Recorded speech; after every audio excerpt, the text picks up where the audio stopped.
রাহুল বন্দ্যোপাধ্যায়ের মৃত্যুতে বড় করে প্রশ্ন হয়ে দাঁড়াচ্ছে নিরাপত্তা এবং সুরক্ষার প্রশ্ন। মঙ্গলবার থেকে স্টুডিও পাড়ায় সেই প্রশ্নে অনির্দিষ্টকালের জন্য কর্মবিরতি। রাহুল বন্দ্যোপাধ্যায়কে হারানোর শোক বুকে নিয়েই এবার সুরক্ষার প্রশ্নে দৃঢ় সংকল্প নিল টালিগঞ্জের স্টুডিও পাড়ার একাধিক সংগঠন। আজ বিকেলে টেকনিশিয়ান স্টুডিওতে বৈঠকে বসে আর্টিস্ট ফোরাম ও ফেডারেশন। টানা 2 ঘন্টা ধরে বৈঠকের পর সিদ্ধান্ত হয় সুরক্ষা ছাড়া আর শুটিং করবেন না তারা। দেখুন প্রতিবেদন। আমরা সত্যি ইনসিকিউর, তারা সবাই খুব ভীত। জন্য আমরা একটা মঙ্গলবার থেকে সবাই মিলে একটা সিদ্ধান্ত নিয়েছেন যে আমরা কর্মবিরতিতে যাব। ঠিক 1 সপ্তাহ আগে এক রবিবারে আসা খবর সবাইকে নাড়িয়ে দিয়েছিল। রাহুল নেই, সেই স্বজন হারানোর শোক বুকে নিয়েই এবার সুরক্ষার প্রশ্নে দৃঢ় সংকল্প নিল টালিগঞ্জের স্টুডিও পাড়ার একাধিক সংগঠন। মঙ্গলবার থেকে স্টুডিও পাড়ায় অনির্দিষ্টকালের জন্য কর্মবিরতির ডাক দিলেন তারা। আমরা ওই শুটিংয়ে বেরোচ্ছি ঠিকই, কিন্তু ফিরবো কিনা সেটা আমাদের কাছে আর সিওরিটি নেই। সেই সিওরিটি আমাদের দরকার। রাহুল আমাদের শিখিয়ে দিয়ে গেছে ওই সিকিউরিটি ছাড়া বাড়ি থেকে বেরিও না। মঙ্গলবার সকাল থেকে কর্মবিরতি পালন করব সমস্ত আর্টিস্ট, সমস্ত টেকনিশিয়ান, যতক্ষণ না আমাদের সুরক্ষার ব্যবস্থা করা হবে। আমাদের সব সংগঠনের নানান রকম নাম আছে, তবে আজকে এখানে আপনারা বুঝতেই পারছেন যে আমরা এখানে এসেছি, অবশ্যই রাহুল এটা করে দিয়ে গেছেন। সবাই মিলে আলোচনা করেছি যে সত্যি আমাদের শিল্পীদের, টেকনিশিয়ানসদের, আমাদের ক্যামেরাম্যান ডিপার্টমেন্টে যারা কাজ করেন ফিল্ডে, তাদের একটা সুরক্ষা দরকার। রবিবার বিকেলে টেকনিশিয়ান স্টুডিওতে বৈঠকে বসে আর্টিস্ট ফোরাম ও ফেডারেশন। টানা 2 ঘন্টা ধরে বৈঠকের পর সিদ্ধান্ত হয় সুরক্ষা ছাড়া আর শুটিং করবেন না তারা। এই রাহুল যে আমাদের ছেড়ে চলে গেল, কে তার দায়ভার নিচ্ছে? কেউ তো এগিয়ে আসছেন না, কেউ তো সত্যটাকে উদ্ঘাটন করছেন না। এই কর্মবিরতি আমরা কেউ চাই না, কেউ আমরা করতে বাধ্য হচ্ছি। আমরা নিজেরা কেউ সেফটি বা সিকিউর নই। আমরা শেষ অবধি লড়বো, শেষ অবধি জানতে চাইবো যে কেন রাহুল এভাবে আমাদের ছেড়ে চলে গেল। রাহুল আমাদের কাছে একটা এক্সাম্পল সৃষ্টি করে দিয়ে গেল, আমাদের সবাইকে এক করে দিয়ে গেছে। এই দিনের বৈঠকে উপস্থিত ছিলেন প্রয়াত রাহুল অরুণোদয় বন্দ্যোপাধ্যায়ের স্ত্রী প্রিয়াঙ্কা সরকার। সৌমিত্র রায় রিপোর্ট, এবিপি আনন্দ, কলকাতা। আমি সৌরভ পালোধির কাছে শুরুতেই আসবো। এখনো পর্যন্ত আজকে ঘটনা ঘটার পর বেশ কয়েকটা দিন পেরিয়ে গেল। সৌরভ, আসল ঘটনা কি ঘটেছিল? মানে অভিনেত্রীকে দ্রুত উদ্ধার করা সম্ভব হলো, কেন রাহুলকে উদ্ধার করা সম্ভব হলো না? মানে অনেকে এরকম বলছেন যে মৃত্যুটা তো অনিবার্য ছিল না, হয়তো দ্রুত ব্যবস্থা নেওয়া হলে প্রাণটা রাহুল বন্দ্যোপাধ্যায়ের বাঁচানো যেত। সেই সত্যটা এখনো পর্যন্ত সামনে এলো না। এই যে মামলা দায়ের করা হলো কলকাতায় এবং ওড়িশায় তালসারি থানায়, তদন্তে মনে হচ্ছে বা সঠিক সত্যটা সামনে আসবে? আর সঠিক সত্যর সন্ধান তো করছি আমরা সবাই। মানে বারবার একটা জিনিস মনে হচ্ছে যে খুব বেসিক, যারা ঘুরতে যায় এই সমুদ্র সৈকতে, যে 2জন নুলিয়া থাকলে কি বাঁচিয়ে নিতে পারতো না? মানে খুব খুব সিম্পল জিনিস, মানে পরের আলোচনা পরে। সেফটি মেজার্সটা তো মারাত্মকভাবে একটা খারাপ জায়গায় এসে দাঁড়িয়েছে। মানে খুব বেসিক। আজকে যখন এই যে একটা প্যাক আপ হয়ে যায়, শব্দটা প্যাক আপ হয় মানে আর্টিস্ট বা কিছু জনের প্যাক আপ হয়ে গেল, তারপরে যারা লাইট কেয়ারটেকার থাকে তাদের কিন্তু আরও 2 ঘন্টার কাজ থাকে যতক্ষণ না গোডাউনে মালটা পৌঁছচ্ছে। তো সেই সময়টা তাদের যদি কোনো বিপদ ঘটে তখন বলা হবে কিন্তু আফটার প্যাক আপ ঘটনা, কিন্তু তার কাজটা কিন্তু তখনও শেষ হয়নি। সে লাইটটা গোডাউনে পৌঁছবে, তারপর সে বাড়ি ফিরবে, মানে তার প্যাক আপটা হবে অনেকটা পরে গিয়ে। এই সেফটি মেজার্সগুলো আমাদের একদমই, সেফটি মেজার্সটা যেটা নেওয়া হয় না বলে তোমাদের অভিযোগ, সবাই অভিযোগ করছো। আমি বলছি কোন সময় থেকে, মানে এই দায়িত্বটা প্রোডাকশন হাউসের বা ডিরেক্টরের কোন সময় থেকে থাকে তোমাদের জন্য? অ্যাবসলিউটলি, মানে একদম কল টাইম যে মুহূর্তে তোমরা আসছো এবং তারপর পুরোটা শেষ হবে। একটা টেলিভিশন সিরিয়াল বা টেলিভিশন নন ফিকশনগুলোর ক্ষেত্রে একদম টেলিভিশন থেকে যখন প্রজেক্টটা প্রডিউসারের কাছে আসছে, সেইখান থেকে শুটিং স্কেডিউল বানানো। এই যে যারা টেলিভিশনে রেগুলার সিরিয়াল করেন, যারা অভিনয় করেন, তারা জানেন যে প্রতিটা মুহূর্ত সকাল থেকে বসে আছেন, তার কারণ কখন আমার স্ক্রিপ্টের পাতাটা আসবে। এবং সারা দিনটা বসে হয়তো বিকেল 5টায় গিয়ে স্ক্রিপ্টের পাতাটা এলো, কারণ তখন সেটা চ্যানেল অ্যাপ্রুভ করেছে, প্রডিউসারের তরফ থেকে, রাইটারের তরফ থেকে এসছে। এই যে সারাদিন একটা লোকের ওয়েস্টেজ, সারাদিন তাকে বসিয়ে রাখা, এইটাও কিন্তু একটা প্রোটোকলের মধ্যে, এসওপির মধ্যে বোধহয় আনা উচিত। মানে এটা প্রতিটা জিনিস একটা প্রডিউসার, একটা টেলিভিশন চ্যানেলের মালিক, তাদের পুরোটা দায়িত্ব। মানে সম্পর্কটা না মালিক শ্রমিকের হয়ে গেছে আর কি, মানে সম্পর্কটা একটা অ্যাক্টর ডিরেক্টর অ্যাক্টর প্রডিউসার এইখানে গিয়ে থেকে নেই, মানে সম্পর্কটা দাঁড়িয়েছে যে আমি মালিক, তুমি বসে থাকবে, তোমাকে যতক্ষণ না কাজ দেবো তুমি কাজ করবে, তারপরে বাড়ি যাবে, তারপরে তোমার যা দেরি হোক যা হবে। আর এই যে প্রতিটা মুহূর্তে যে শুটিং করার সময় আরে আরেকটু করে নি না হয়ে যাবে, এইটা আমাদের শুটিংয়ের একটা রোজের লাইন। মানে আমি এখন ফিল করতে পারছি, ওই শুটিংয়ে হয়তো প্রেজেন্ট ছিলাম না, রাহুলদার শ্যুটটা যখন চলছিল হয়তো ফ্লোর থেকে এরকম শব্দও এসছে, আরে আরেকটু যাক না, তাহলে ড্রোন শটটা প্রপারলি পেয়ে, আরে ওইটুকু গেলে কিছু হবে, এই যে কিছু হবে, আরে কিচ্ছু হবে না, এই করে আমরা শুটিং তুলে নেওয়ার একটা চেষ্টা করি। সেটা শুধুমাত্র ডিরেক্টরের ফল্ট নয়, ডিরেক্টরের ওপরে প্রডিউসারের প্রেশার আসে যে তোমাকে এত কায়দা মারতে হবে না, তুমি বাবা ফুটেজটা দাও। আবার প্রডিউসারের প্রেশার থাকে হয়তো চ্যানেলের ওপর যে আমি কিন্তু ব্যাংকিং ধরাতে হবে, আমি কিন্তু টেলিকাস্ট করতে পারবো না। এই যে প্রেশারটা কিন্তু একজনের থেকে একজন, আরেকজনের থেকে আরেকজন হায়ারার্কি ওয়াইজ ওপর থেকে নামতে থাকে। তো এইটা যখন নামতে থাকবে, যে মানুষটা ফেল করছে সেটা হচ্ছে ওই অ্যাক্টরটা, বা আজকে ওই অ্যাক্টরের বদলে ওখানে যে ক্যামেরা নিয়েছিল টেকনিশিয়ান, তাদের ওপরে এসে এই বাজটা পড়ছে আর কি। মানে এইটা বোধহয় ওই হায়ারার্কি ওয়াইজ এটা কারেকশনস হওয়া প্রচন্ড প্রয়োজন আমার মনে হয়। এই যে নিরাপত্তার প্রশ্নটা বড় হয়ে দেখা দিয়েছে, আমি জিতু কামালের কাছে আসবো। জিতু, গতকালও তুমি বারবার করে বলছিলে নিরাপত্তার বড় বিষয়টা, যে কারণে তুমি তোমার ছবিতে মালা দিয়ে বারবার করে এই বিক্ষোভটা জানাচ্ছিলে, প্রতিবাদটা জানাচ্ছিলে, কিন্তু এই ক্ষেত্রে রাহুলের মৃত্যুর ক্ষেত্রে বারবার একাধিক বয়ানে অসঙ্গতির জায়গাটা তৈরি হয়েছে। এক, পরস্পর বিরোধিতা; দুই হচ্ছে মিথ্যে দাবি। মানে আমি বলছি যে মর্মান্তিক দুর্ঘটনা ছিল তখন কি শুটিং চলছিল, না শুটিং শেষ হয়ে গিয়েছিল, কোন সময় রাহুল গেল, তখন কি ড্রোন শুট হয়েছিল, ড্রোন শুট কি রাহুল নিজে থেকে চেয়েছিল, না ডিরেক্টর বলেছিল। এই অসঙ্গতির জায়গাটা কি তৈরি করা হলো ইচ্ছে করে? কেন, মানে এই এতগুলো ন্যারেটিভ তৈরি করা হলো কেন, যদি তৈরি করা হয়ে থাকে? না, প্রথমত আমি সৌরভ বালদিকে আমি একটু কারেক্ট করে দিই। সেটা হচ্ছে ওই বসে থাকার ব্যাপারটা, সেটা আর্টিস্ট ফোরাম থেকেই ঠিক করা, যে আর্টিস্ট ফোরাম ঠিক করেছে যে একজন আর্টিস্টকে যে রেমুনারেশন দেওয়া হবে সেটা 10 ঘন্টার জন্য দেওয়া হবে। এরপরে যদি 10 ঘন্টার পরে উনি কাজ করতে চান সেটা স্বেচ্ছায় করতে পারেন। আমি যেমন সিরিয়ালের ক্ষেত্রে 10 ঘন্টায় কাজ করি, আমার প্রোডাকশন 10 ঘন্টায় আমাকে কাজ করায়, ওই 10 ঘন্টাটা বাধ্যতামূলক দিতেই হবে।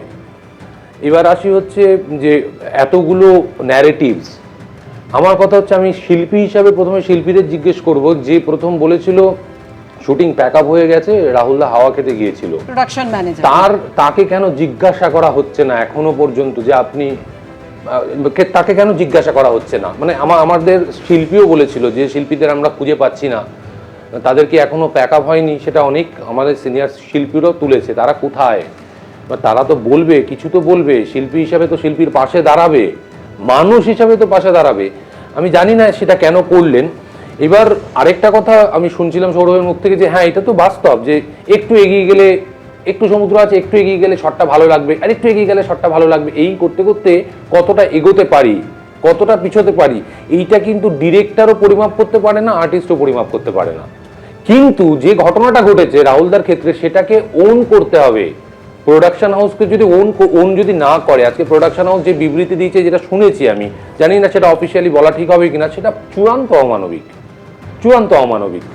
এই রকম কোনো মানে একটা বিবৃতি দিতে পারে একটা প্রোডাকশন হাউস বা কোনো মানুষ, যার ছত্রছায়ায়, যে ছাতার তলায় দাঁড়িয়ে আমরা টেকনিশিয়ান, আমরা আর্টিস্টরা কাজ করছিলাম, সে এইরকম বিবৃতি দিতে পারে, সেটা সত্যিই দুর্ভাগ্যজনক।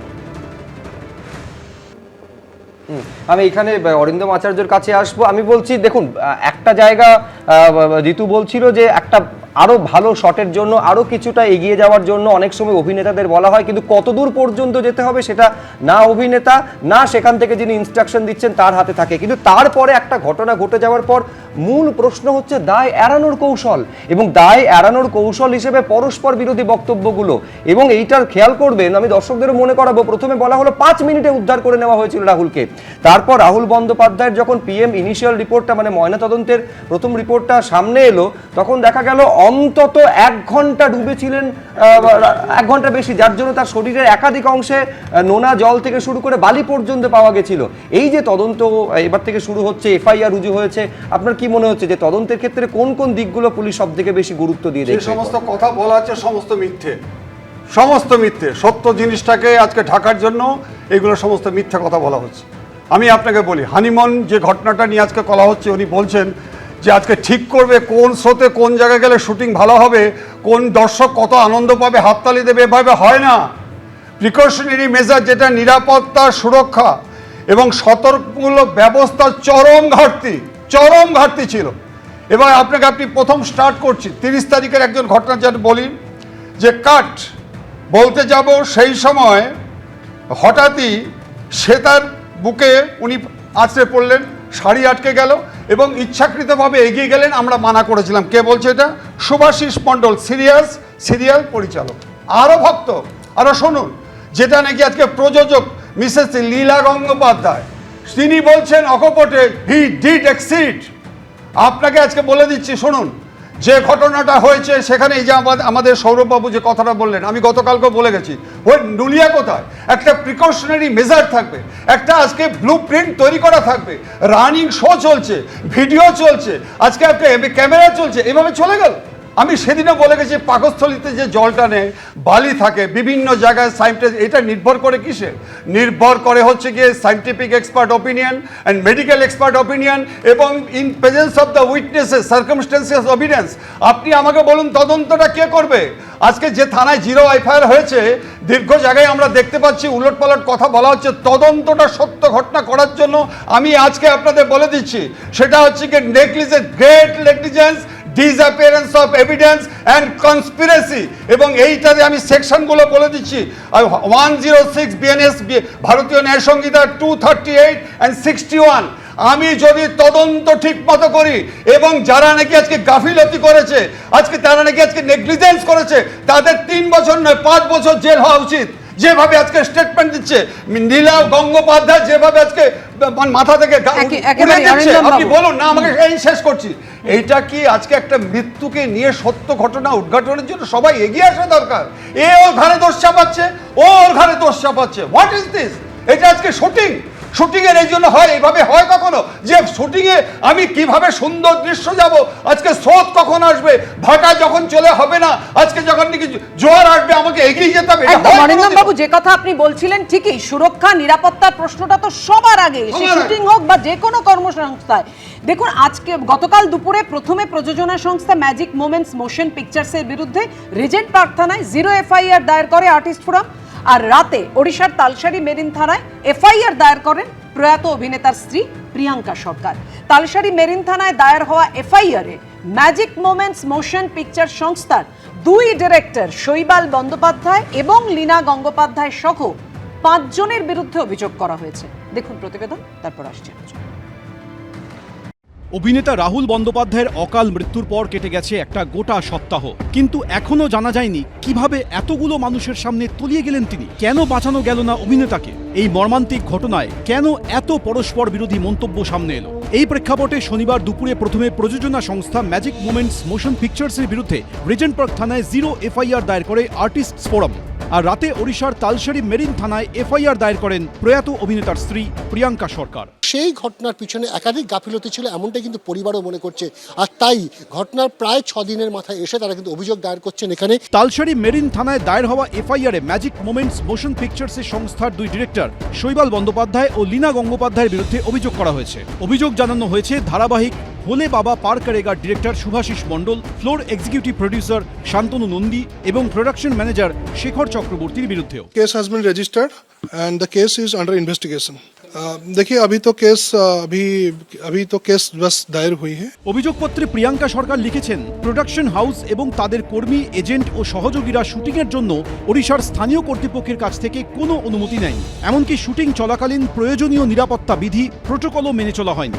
ঘটনাস্থলে উপস্থিত স্থানীয়রা শুটিং বন্ধ করার জন্য ইউনিটের সদস্যদের সতর্ক করেছিলেন, জানিয়েছিলেন জায়গাটি চোরাবালি এবং আচমকা জোয়ারের জন্য কুখ্যাত। প্রিয়াঙ্কার অভিযোগ, তারপরেও প্রোডাকশন হাউসের সদস্য ও ভোলে বাবা পার করেগার সিরিয়ালের director Subhashis Mondal, floor executive producer Shantanu Nandi এবং প্রোডাকশন ম্যানেজার চন্দ্রশেখর ওরফে শেখর চক্রবর্তী যথাযথ নিরাপত্তা ছাড়াই শুটিং চালিয়ে যান। এখানেই শেষ নয়, প্রিয়াঙ্কার আরও অভিযোগ, অভিযুক্ত প্রোডাকশন হাউস এবং সংশ্লিষ্ট ব্যক্তিরা নিজেদের দায় এড়াতে একটি মিথ্যে বয়ান তৈরি করেন, যা প্রকৃত ঘটনার সঙ্গে সামঞ্জস্যপূর্ণ নয়। শনিবার রাতে রাহুল বন্দ্যোপাধ্যায়ের স্ত্রী প্রিয়াঙ্কা সরকারের সঙ্গে তালসারি যান প্রসেনজিৎ চট্টোপাধ্যায়, ঋতুপর্ণা সেনগুপ্ত, যিশু সেনগুপ্তরা। আজকে আমাদের রাহুলের স্ত্রী মানে আমাদের প্রিয়াঙ্কা আজকে অফিসিয়ালি এফআইআর লঞ্চ করলেন, এটার জন্য আমাদের আশা। অভিযুক্তদের বিরুদ্ধে বিএনএসের 106-এর 1 গাফিলতিতে মৃত্যু, 240-এর ধারায় প্রতারণা, ইচ্ছাকৃতভাবে ভুল তথ্য দেওয়া এবং 3-এর 5 অর্থাৎ যৌথ অপরাধের ধারায় মামলা রুজু করা হয়েছে। অনির্বাণ বিশ্বাস, কৃষ্ণেন্দু অধিকারী, ঋত্বিক প্রধান, এবিপি আনন্দ। দেখুন, এই গোটা বিষয়টা রাহুল বন্দ্যোপাধ্যায়ের ক্ষেত্রে নিঃসন্দেহে দুর্ঘটনা ছিল, কিন্তু প্রশ্ন হচ্ছে দুর্ঘটনার অনিবার্য পরিণতি মৃত্যু, এটাকে এড়ানো যেত না? আমি এইখানে জিতু কামালের কাছে আরেকবার আসতে চাইবো, সেটা হচ্ছে কোনো প্রশাসনিক অনুমতি নেওয়া হয়নি, কেন নেওয়া হলো না? আচ্ছা, নুলিয়া যদি থাকতো তাহলে সঙ্গে সঙ্গে তাকে উদ্ধার করা সম্ভব হতো। শুধু তাই নয়, স্থানীয়দের যে সতর্কবার্তা কানে পর্যন্ত তোলা হয়নি। ওই তালসারি থেকে উদ্ধারের পর দীঘা হাসপাতালে নিয়ে যেতে 15 থেকে 20 মিনিট লাগার কথা, যদি নর্মাল স্পিডে যাওয়া যায়, সেইটা 1 ঘন্টারও বেশি সময় কেন লাগলো? এই প্রশ্নগুলো সামনে আসছে। কোথাও কি এইটা জিতু মনে হচ্ছে যে এই ভুল তথ্যগুলো পরপর সামনে এনে, কখনো পরস্পর বিরোধী তথ্যগুলো সামনে এনে আসলে কোনো একটা বিষয়কে ধামাচাপা দেওয়ার চেষ্টা করা হচ্ছে, সত্যি আড়াল করার চেষ্টা করা হয়েছে এবং সেটা ধারাবাহিকভাবে করে যাওয়া হয়েছে? কোনো একটা বিষয় কেন বলছো? একটা মৃত্যু হয়েছে এবং তার কারণটাকে ধামাচাপা দেওয়ার চেষ্টা করা হয়েছে। আমি কিছু শিল্পীর নাম আগে বললাম। আমি যে গতকাল যে বিপ্লব, আমি তো একটা বিপ্লব করেছি, আমি সংগ্রাম করা ছেলে, আমি সেই সংগ্রামের মাধ্যমে আসা ছেলে, আমি করতে জানি তাই করছি। তার জন্য কিন্তু আমাদের এই আর্টিস্টের সিংহভাগই বলতে পারি, এক অংশ নয়, সিংহভাগ অংশ বলতেই পারে জিতু যেটা করলো বাড়াবাড়ি করছে। কেন করছে? আমি কি করব? আমার প্রথম প্রশ্ন হচ্ছে আমি কি করব? আমি 16 তারিখ থেকে আর্টিস্ট ফোরামে মেল করে রেখেছি। তার আগে আমার সঙ্গে এইরকম একটা ঘটনা ঘটেছে। চন্দননগরে 16 তারিখ ঝড় বৃষ্টির মধ্যে গঙ্গার মধ্যে শুটিংয়ে নামানোর চেষ্টা করা হয়েছে। সেখানে আমি মেল করছি ফোরামকে, সেই ফোরামে যখন উত্তর পাইনি এবং আমার কাছে কিছু তথ্য দেওয়া হলো যে ফোরামের বডি চেঞ্জ হয়েছে, তার ডিসপিউট কমিটি রেডি হচ্ছে, তাই জন্য লেট হয়েছে। তার জন্য আজকে প্রসেনজিৎ চ্যাটার্জি আমাদের শ্রদ্ধেয়, মানে তার কাছ থেকে আমি এই কথাটা শুনবো আমি ভাবতেও পারিনি, আমিও কষ্ট পেয়েছি, তিনি দুঃখ প্রকাশ করেছেন আমার কাছে। কিন্তু সেটা শুনেও আমাদের সিংহভাগ শিল্পী বাড়াবাড়ি করে ফেলেছি বলছি। আমি যখন হসপিটালে থাকি তাদের কাছ থেকে ফোন আমি আশাও করিনি, তারা ফোনও করেনি। আগে যে নিজেদের ঘরটাকে সামলাতে হবে।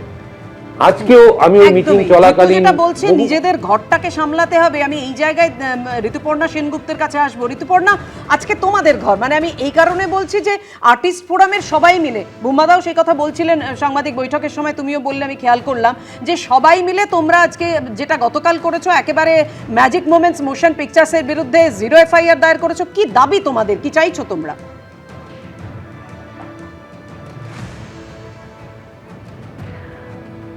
প্রথমত তো যেটা হয়েছে, এতবার একটা অমানবিক একটা পরিস্থিতি তৈরি হয়েছে, যেখানে আমরা জানি না এটাকে কিভাবে অ্যাড্রেস করব, কারণ আমরা এমনিতেই ইমোশনালি খুব ডিস্টার্বড হয়ে আছি। আর আমাদের দাবি একটাই যে আমরা পুঙ্খানুপুঙ্খভাবে জানতে চাই যে সত্যিটা কি হয়েছে এবং কিভাবে এই দুর্ঘটনা ঘটলো এবং সেখানে কি নেগলিজেন্স ছিল, কি ভাবে সেই মুহূর্তে কি ঘটেছিল, এবং আমরা সমস্ত কিছু সত্যটা জানতে চাই। এটাই আমাদের দাবি। না, আমি এইটা আপনার কাছে ঋতুদি জানতে চাইছি। এই একটা ইস্যু তো হচ্ছে যে সত্যিটা জানতে চাইছেন, আর একটা কর্মবিরতির ডাক, সেটা হচ্ছে সুরক্ষার দাবিতে। সুরক্ষাটা দেবে কে? মানে এই দাবিটা কার কাছে আপনারা রাখছেন? হ্যাঁ, আমরা এই দাবিটা রাখছি সমস্ত প্রোডাকশন হাউস, চ্যানেলস, প্রডিউসার্স এবং যাদের কাছে আমরা কাজ করতে যাচ্ছি, যাদের সাথে আমরা কাজ করতে যাচ্ছি, যাদের তত্ত্বাবধানে আমরা কাজ করতে যাচ্ছি, আমরা তো শিল্পী, আমরা তো আমাদের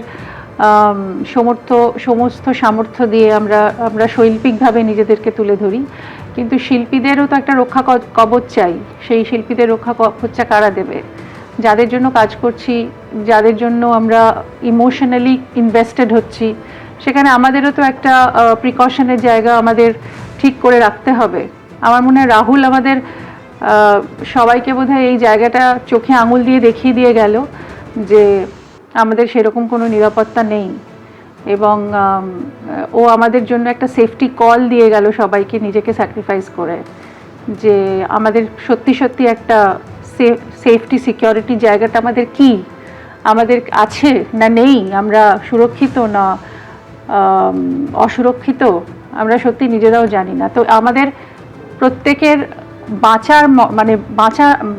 বাঁচার আর মরণের একটা জায়গা কোথাও তৈরি হচ্ছে, যেখানে আমরা বুঝতে পারছি না যে আমাদের অস্তিত্বটা এক্স্যাক্টলি কিভাবে দাঁড়িয়ে আছে। কারণ আমরা এত ইনভেস্টেড থাকি ইমোশনালি। সত্যি কথা বলতে কি, একটা শিল্পীর সবচেয়ে বড় জায়গা হচ্ছে আমরা শিল্পর পিছনে ছুটতে থাকি, সেখানে আমাদের জ্ঞান থাকে না যে আমরা কি করছি। আমরা শিল্পীরা, টেকনিশিয়ানরা, ক্যামেরাম্যান সবাই, মানে আমরা একটা কেন ভালো শটের জন্য অনেক কিছুই, মানে তখন আমাদের মাথায় কিছু থাকে না, আমরা শুধু সেইটা শিল্পী সত্তার দিকে দৌড়ই। কিন্তু আমরা সত্যি কি আমাদের সত্যি কি চারপাশে সুরক্ষা আছে যার জন্য আমরা এতটা নিজেদের দেব? আমরা তো এখানে কাজ করতে এসেছি, নিজেদের বিসর্জন তো দিতে আসিনি। কিন্তু সেটাই আমার মনে হয় যে আমাদের একটাই দাবি, যে আমাদের সেফটি সিকিউরিটি। বলো, এই যে একাধিক বেনিয়মের অভিযোগ উঠছে রাহুলের মৃত্যুর পর, নিরাপত্তা সুরক্ষার অভাব, এই প্রশ্নগুলো আগে তোমাদের মধ্যে কথা হয়েছিল, ভয়েস রেজ করেছিলে তোমরা?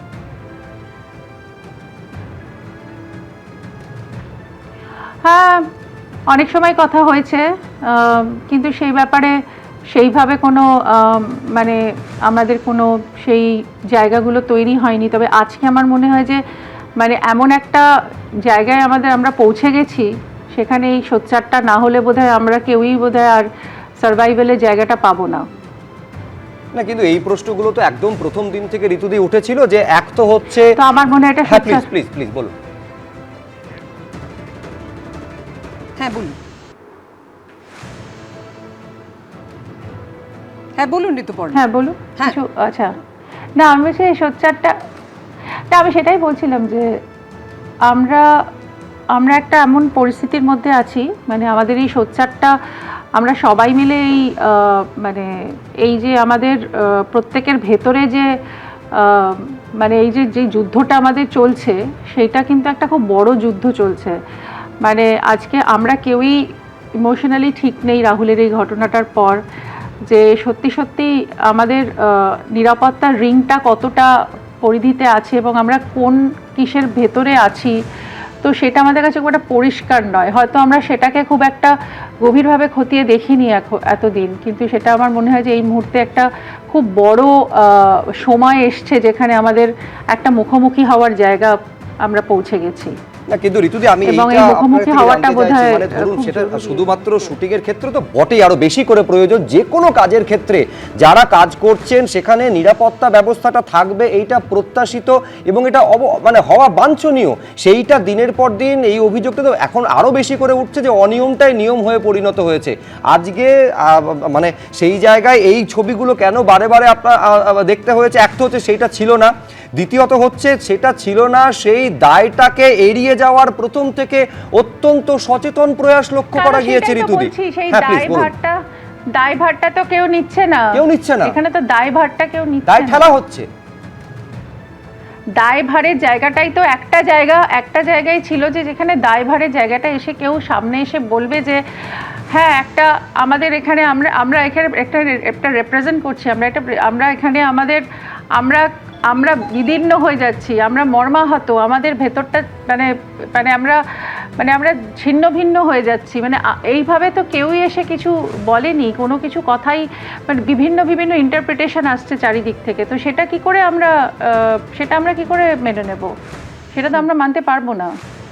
তো আমাদের কাছে কতগুলো জিনিস তো সেখানে পরিষ্কার হতেই হবে, কারণ আমরা তো ডেডিকেটেডলি ভাবে কাজ করছি এত বছর ধরে, 30+ ইয়ার্স এই ইন্ডাস্ট্রিতে কাজ করছি, এবং এটা একটা আমাদের বড় ফ্যামিলির মতো। তো আমরা একটা ফ্যামিলির ভেতর থেকে আমরা যদি সবাই আমাদের ভেতরের ভিতটা যদি আমরা শক্ত না রাখি, তাহলে আমরা লড়াইটা করব কি করে? তো সেইখানে আমার মনে হয় যে কলাকুশলী বটেই, টেকনিশিয়ানস সবার জন্যই এই কথাটা এটা প্রযোজ্য। এটা শুধুমাত্র আর্টিস্টদের কথা বলছি না, আমরা সবার জন্যই বলছি যে এই সুরক্ষার ব্যাপারটা কিন্তু একটা বড় জায়গায় প্রশ্ন চিহ্ন তৈরি করে দিয়েছে আজকে একদম আমাদের। সুরক্ষার ব্যাপারটা বড় প্রশ্নচিহ্ন তৈরি করছে। আমি এখানেই সৌরভের কাছে আসবো। সৌরভ, ফেডারেশনের একটা ম্যানুয়াল থাকবে না? অ্যাম্বুলেন্স নেই, চিকিৎসক নেই, দায় কার? কিভাবে এই ঘটনা ঘটলো? কেন রাহুলকে বাঁচানো গেল না? 20 মিনিট দূরের হাসপাতালে যেতে 1 ঘন্টা লাগলো কেন? এত পরস্পর বিরোধী মন্তব্য কেন? একের পর এক প্রশ্নগুলোই তো বারবার করে উঠছে। আমি দুটো পয়েন্ট বলবো। জিতু যেটা বললো, মানে এই যে কোনো জিনিস হয়ে আসছে মানে সেটা নিয়ম হয়ে যেতে পারে, সেটা কখনো হতে পারে না। জিতুর কথা একদম ঠিক, যে একজন আর্টিস্ট টেলিভিশনে সকালবেলা যখন শুটিংয়ে আসছে এবং সারাদিন বিকেল 4-5টা অবধি যখন দেখছে যে ইউনিট বসে আছে কিংবা আর্টিস্ট বসে আছে, তার স্ক্রিপ্ট আসেনি বা ইউনিটটাই গোটাটা বসে আছে, স্ক্রিপ্ট আসেনি, তারপরে যখন আসছে এবং ব্যাংকিংয়ের জন্য ডিরেক্টরের কাছে তাড়াহুড়ো শুরু হচ্ছে, তখনও কিন্তু একটা ফোর্সফুল কাজ শুরু হচ্ছে। তখনই যেকে সেই করে তুলে দেওয়ার কাজটা একটা মৃত্যুতেও ঘটতে পারছে, সেটা আউটডোর শুটিংয়ে যখন একটা অন্য ঘটনায় অন্য স্পেসে কাজ হচ্ছে, কিংবা একটা কোয়ালিটি অফ ওয়ার্কেরও ডিটোরিয়েশন হচ্ছে। দুটোই সত্যি, মানে এটা হয়ে আসছে মানে এটাই হবে বা এটাই হওয়া উচিত সেটা তো কখনো নয়। মানে এটা কোনো জায়গার একটা পেশাদারি কাজের একটা চিত্র হতে পারে বলে আমি মনে করি না, অ্যাটলিস্ট। এটা এক। আর দুই হচ্ছে, এই যে আজকে যে কর্মবিরতির যে কল নেওয়া হলো, আমি পূর্ণ সমর্থন করি এই কলের, কারণ এই এসওপি প্রয়োজন, এই নিয়ম প্রয়োজন। কিন্তু পাশাপাশি আজকে 1 সপ্তাহ কেটে গেল, মানে আমি ব্যক্তিগতভাবে থিয়েটারের সূত্রে রাহুলদার সঙ্গে গত 2 বছর যেভাবে একটা প্রায় সাংসারিক জায়গায় যুক্ত ছিলাম, এই কষ্টটা আরও বেশি আমাকে নাড়া দিচ্ছে যে আজকে 1 সপ্তাহ কেটে গেল, এই যে ভ্যারাইটি অফ ন্যারেশনস, আজকে এতগুলো বয়ান আসছে কেন? সত্যি বলছি না বলে বয়ান আসছে। যদি কথাটা সত্যি হতো, আজকে এই ঘরে আমরা 4 জন বসে আছি, ঋতুদি আর জিতু দূর থেকে বসে আছে আমাদের সঙ্গে, এটা তো সত্যি কথা। আমিও যা বলবো, এখানে বাকি যারা বসে আছে তাই বলবে। কিন্তু এই আলাদা আলাদা বয়ান আসছে মানে আমাকে মিথ্যে কথা বলতে হচ্ছে।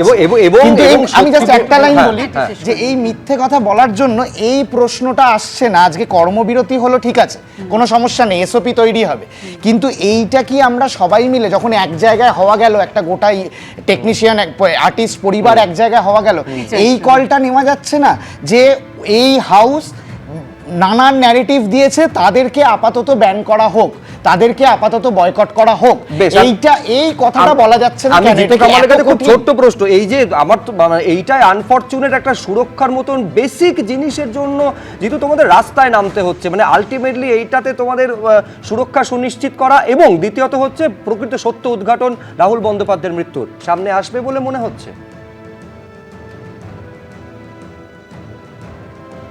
সবাই যদি মানে ইউনাইটেডলি কাজ করে, এর আগেও আমরা দেখেছি বহু সংগ্রাম হয়েছে, বিপ্লব হয়েছে, পথে হাঁটা হয়েছে, কিন্তু তারপরে সেটা না স্তীমিত হয়ে গেছে। আস্তে আস্তে ধীর গতিতে ও ঠিক আছে, ও হয়ে যাবে এখানে, ও ঠিক আছে, আমার কাজে আমি যাই না, কি আছে, অসুবিধা কি আছে, ও কেউ দেখে নেবে। এই কেউ দেখে নেবে চর্চাটা আমাদের প্রচুর হয়েছে। আমাকে দায়িত্ব নিতে হবে, এবং আমি একজন ইন্ডিভিজুয়াল, আমি একজন সিটিজেন, এবং আমার শহরের দায়ভার আমাকেও নিতে হবে, এই ভাবনাটা চলে গেছে। কালকে আমি বারবার বলবো নিজের ঘটনা, কালকে আমি একাই প্রতিবাদ করেছি ওই রকম ভাবে, প্রচুর লোকের হাসির কারণ হবে। আমি বলে দিচ্ছি, প্রতিবাদের ফল কিন্তু এসওপি, যে আমি সকালবেলাও একটা পোস্ট করেছি, এসওপি কেন রেডি হচ্ছে না, তারও কিন্তু এই আংশিক প্রতিবাদ, যে আমি ছোট্ট প্রতিবাদ করেছি তার ফলপ্রসূ কিন্তু এটা হয়েছে। যে আজকে মঙ্গলবার থেকে আমরা কর্মবিরতিতে যাচ্ছি। আমরা যাচ্ছি কেন? এসওপি চাইছি বলে। আমরা কিন্তু কর্মবিরতি করছি না এই মানে ওই এসওপি হয়েছে বলে, কিছু হয়নি। প্রডিউসারের দিকে তাকিয়ে আছি, চ্যানেলের দিকে তাকিয়ে আছি, তারা এসওপি দেবে, কবে দেবে। এবার কর্মবিরতির আমার এটা খুব ভাইটাল, আমি সৌরভকেও এটা অ্যাড্রেস করব না, আমি একটু বলে নিই, লাইনটা বলে নিই, আমি ঋতুদিকেও অ্যাড্রেস করছি। ধরে নিচ্ছি মঙ্গলবার থেকে আমাদের মঙ্গলবার থেকে কর্মবিরতিতে আমরা যাচ্ছি। কতদিন কর্মবিরতি করব? আজকে যদি চ্যানেল বা কোনো প্রডিউসার গো ধরে থাকে আমরা কর্মবিরতি করছি, ঠিক আছে, আমরা ব্ল্যাক করে রাখবো স্ক্রিন, আমরা আর প্রডিউসারকে যে মাঝে ভেন্ডার যারা বলে তাদেরকে আমরা এপিসোডের টাকা দেব না। তাহলে কি আমাদের স্টেপটা কি হবে? আমরা কি ধরে নেব যে আমাদের এদিকে নজর থাকবে যে কলাকুশলীদের সুরক্ষার বিষয়টা কিভাবে সুনিশ্চিত করা যায়, এবং সত্যি ঠিক কি ঘটেছিল সেই দিন বিকেলে রাহুল বন্দ্যোপাধ্যায়ের সঙ্গে, কিভাবে তার মৃত্যু হলো, তদন্তে কি উঠে আসে, এদিকে আমাদের নজর থাকবে। আপাতত আলোচনা এই পর্যন্ত। সব খবরের জন্য আপনাদের চোখ থাকুক এবিপি আনন্দ।